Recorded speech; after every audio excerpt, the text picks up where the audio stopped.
Hey guys, welcome back to Cajun Horror Talk. Today we're talking 2019's Child's Play remake. Grab a beer, grab a cup of coffee, let's talk horror.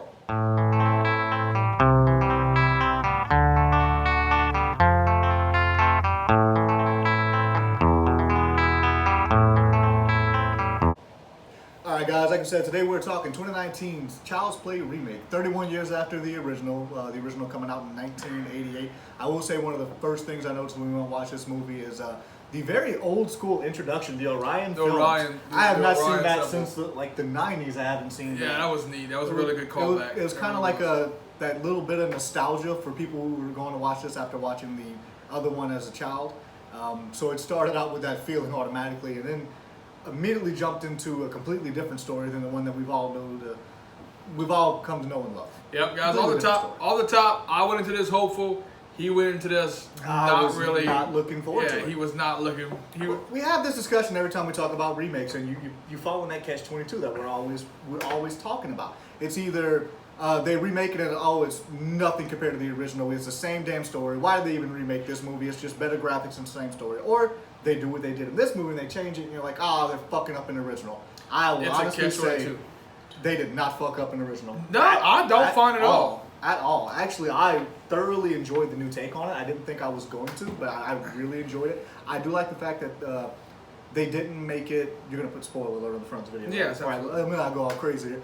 They didn't make it to where it was a glitch or a malfunctioning doll. The doll was legitimately doing what it was programmed to do. It was all of its safety protocols and everything was taken away by a disgruntled employee. Thank you. I couldn't think of the word disgruntled. English is hard. A disgruntled employee who didn't like his job and just got told that he was going to be fired, finish up this doll and get out of my building is pretty much how that happened. So he decided that he was going to unlock all of the safety features and override all the protocols. So it's just do what thou wilt, essentially. Yep. One thing that I've heard several people say and that I very much agree with, I love the idea of you actually see an interaction between Andy and Chucky. In the original Child's Play, I mean, he took advantage of Andy. He kind of pretended like he was his friend. In this one, he is legitimately Andy's friend. Absolutely. In fact, he's going all out to make sure he's Andy's only friend. He's like psycho girlfriend and a doll. Yeah. I love the fact that because of the technology aspect of it, that the doll was actually allowed to kind of walk around and do a little bit more than he was able to do in the original, where he was just a doll that talked, as opposed to now they're like, in 1988, the doll's walking around like, oh, holy shit, the doll's walking around. Today, they're like, it's a doll. He's supposed to walk around. So it gave him that much. It gave him that much more freedom to where the stuff that he actually could do, and they kind of go off on a weird tangent. Andy's obviously he's an introvert in this movie. He's a little bit older. He doesn't really care for the doll because it's an outdated kid's toy and it's not that cool anymore. Well, he comes to actually enjoy spending time with the doll, and you get the cool little 80s montage kind of thing going on. It was really cool. And then, again, another throwback to that nostalgic 80s where the original Child's Play came from. This doll was essentially programmed to be the killer by Andy without Andy even realizing it. Which is amazing. Yeah. Because he's watching horror movies. Andy's watching horror movies and stuff in the film, and Andy's teaching the doll to sneak up and creep out the mom's new boyfriend who...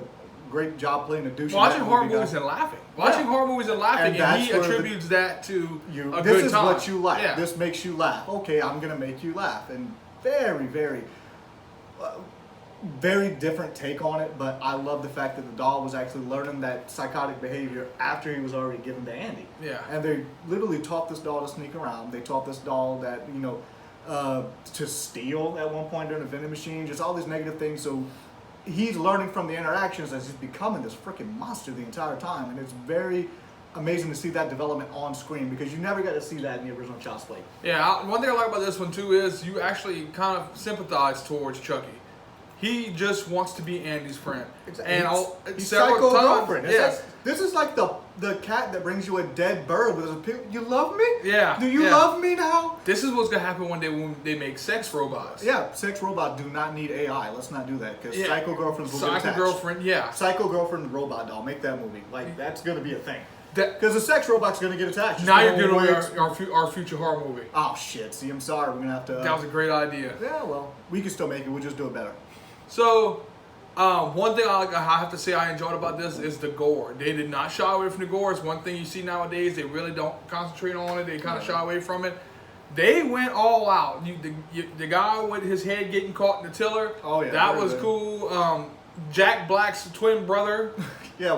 By the way, folks, that was not Jack Black. What is that guy's name? I forgot. We'll look it up. But it turns out he wasn't Jack Black. Go figure. But yeah, Jack Black's twin brother getting falling onto a table saw. Wrapping the lights around himself was really. No, that was the first guy. Yeah, the guy who wrapped the lights around himself was a weird. That was a weird thing. I'm sorry. Yeah, that was a weird. Well, I was thing. just thinking about kills, and I'm like, why did that happen? Yeah. So you had so basically you had what 1, 2, 3.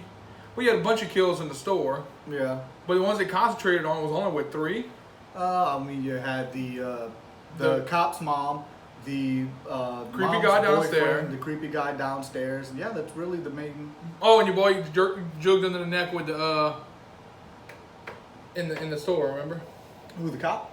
No, the guy with the big hat with the big. The big over exaggerated buddy head that he put on there. Yeah. That was like some really weird. I'm not. That was another take a step back in time kind of thing too. With the big mascot head. That was pretty neat. I'm telling you, nostalgia ran really. One thing I really liked the idea of them calling it the Buddy Doll was Chucky was actually based on the My Buddy doll from the 80s. Mm-hmm.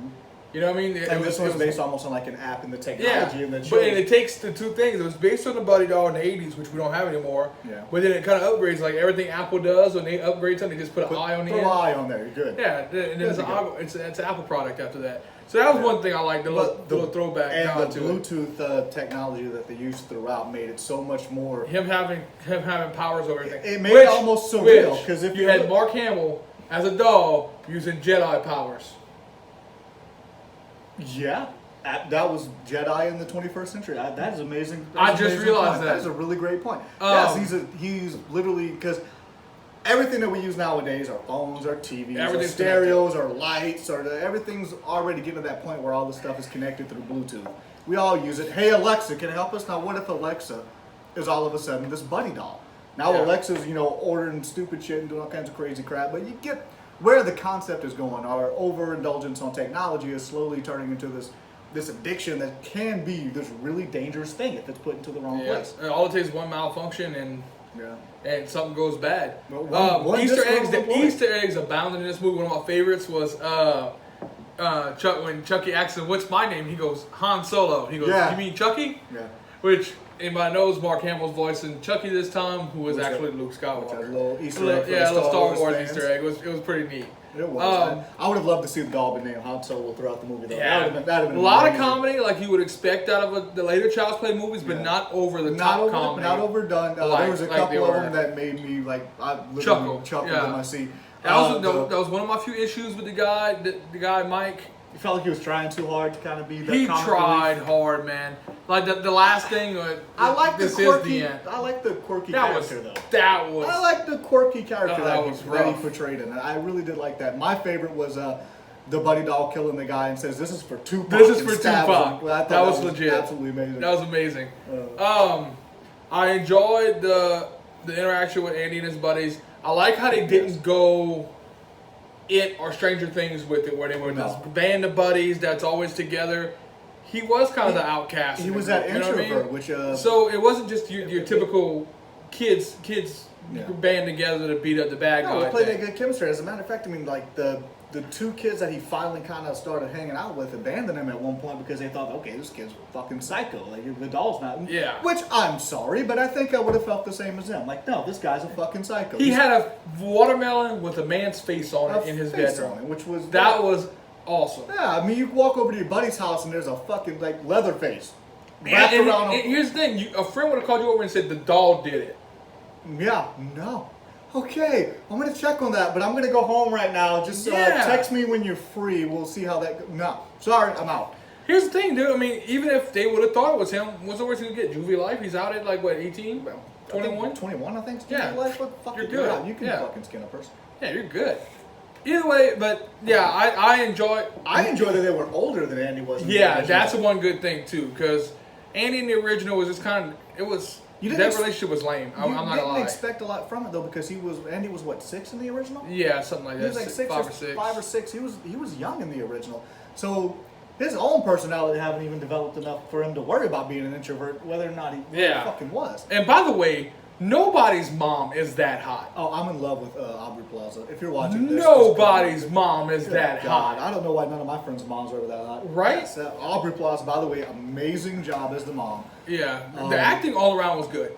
Like I said, Mike's lines were overdone, I thought, but he pulled them off. I like the quirky attitude, though. I think it was kind of that little, just trying to sneak in something right there, and it was awkward and it was weird, but also look, his initial reaction was with Andy. Like his first interaction was actually with Andy, Andy's already an introvert, so he's trying to, he even explained it, like, oh, I was going for a joke, successfully, it didn't work, okay, well, that's kind of his character. The white guy dead in the pumpkin patch joke was great. Oh yeah, kudos to the directors for throwing that one. Actually got a reaction from the entire audience behind us. I think everyone loved that. White guy dead in the watermelon field. Yeah, that's what it was. A white guy dead in a watermelon patch. A watermelon patch. Yeah, that's irony. That was a great joke. Yeah, jokes. Like I said, jokes throughout were pretty good. They really were. And amazing avoidance of jump scares. I think there was maybe the peekaboo jump scare. The peekaboo one got me. I jumped in my seat. I did. The one with the boyfriend opening up the fridge and everything. Everyone kind of. You knew that was coming though. You knew it was coming, but it's one of those. Both times they did it. Where's it coming from? Yeah, is both where times the jump they scare did is it. adding that motion, but very well done. Like I said, they're teaching this doll to grow around and be creepy. He literally teaches him to make a creepy. How is that doll that silent? There's no fucking way it would be. You would think that doll would be talking constantly. That doll creeping around. I hear my 3-year-old walk through the house. I know I would hear that doll. Look, Andy got a shot of what it's like to be a parent at a very young age. Because if you have kids, you already know you can be sleeping in bed and you roll over and your child's standing on the next to your bed, face to face. You're like, what the fuck? And that's Andy rolls over and the doll's just standing like, you ready to play? Is it time to play yet? Let me just say, as much as I love Charles, God, I almost called Charles Lee Ray. He is Charles Lee Ray, not this one. Brad Dourif in the original movie. I really didn't miss him in this movie. I really enjoyed Mark Hamill doing this voice.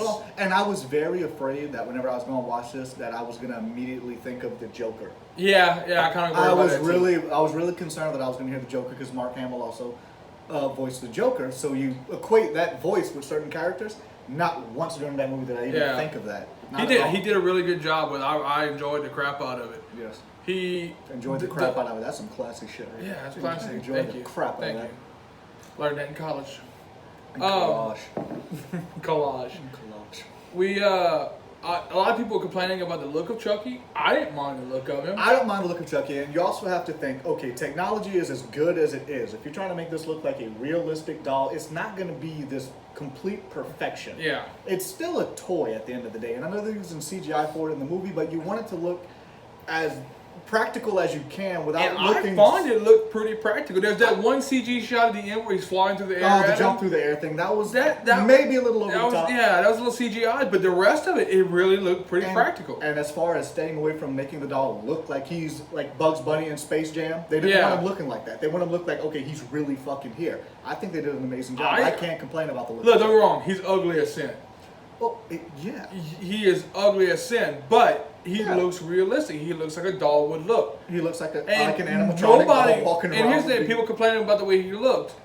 But if they had just used the regular Chucky doll, people would have complained that they were copying off of Don Mancini's work, which is coming out on TV. So, it's another catch-22. It's a catch-22. It really is. But look, guys, if you'd told me after Brightburn that I would have liked Child's Play more, I'd have told you you're out your damn mind. Because Brightburn was amazing. But check out a review I'm right. If we have a review on Brightburn and we couldn't talk enough about it. I don't think we praised it enough. I think it was very well done and we spoke really highly of it. And I think this is right there with it. It's up there. It's definitely. This is right there. I think 2019 is one of those years where we're having so many good horror movies come out. We haven't seen that. This many good horror movies come out in a while. Which we still have It coming out. It Chapter 2 coming out. We had the news recently that we're going to have another Halloween sequel in 2020. Oh, God. We're both huge Halloween fans. We haven't even covered Halloween yet, but we will. We have several movies coming out that's going to be really, really good. Yes. Age of horror, and I'm absolutely enjoying it. Yeah, it's horror's getting its comeback, and I'm just hoping that Hopefully they work the rights out with Friday the 13th because that's a whole rights battle they're going to. Yeah. If I wish people would get off of who's the guy that played Freddy Krueger for years? Oh, Robert Englund. Yeah, if people would just get off Robert Englund's dick and let us get somebody else to play Freddy. You fuck with a horror icon like that. He is Freddy. He's not going to be replaced until Robert Englund. He's also 80-some years old. Let it go. I mean, I love horror. I want to see Freddy cut somebody up. Let him I cut want somebody to up. see Robert Englund beat somebody to death with a cane. I don't care. No, Robert Englund, no. I love you. Go for it. Yeah, I do love Robert Englund. Don't crucify me in the comments for this.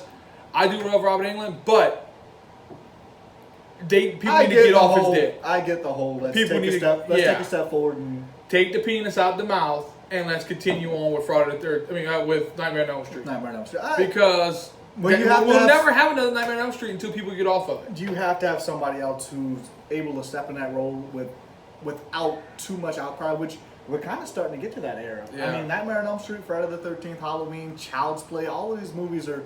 I mean, look, it's been 31 years since the original Child's Play. We're finally getting to that era where a lot of the youth nowadays, the people who are in that age where they're kind of getting into horror movies, they don't know a lot of these people. 10 years from now, everybody's going to say, Robert Englund?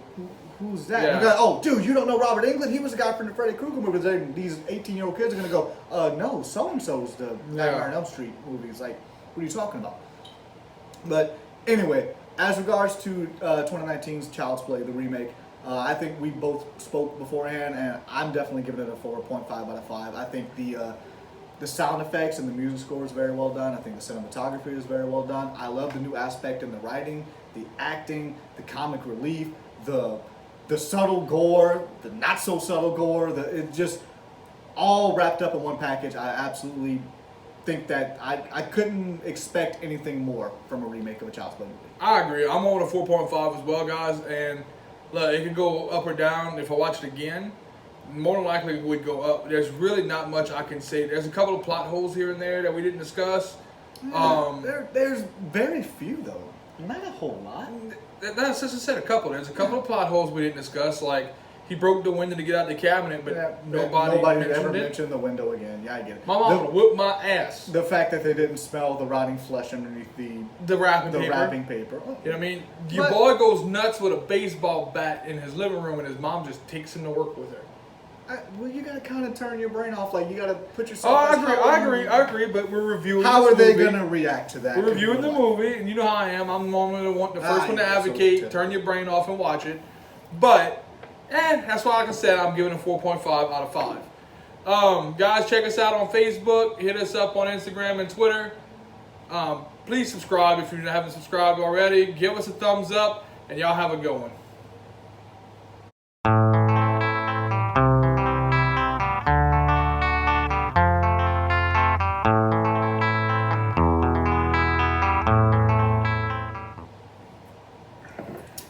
You have an Instagram? Yeah, we do.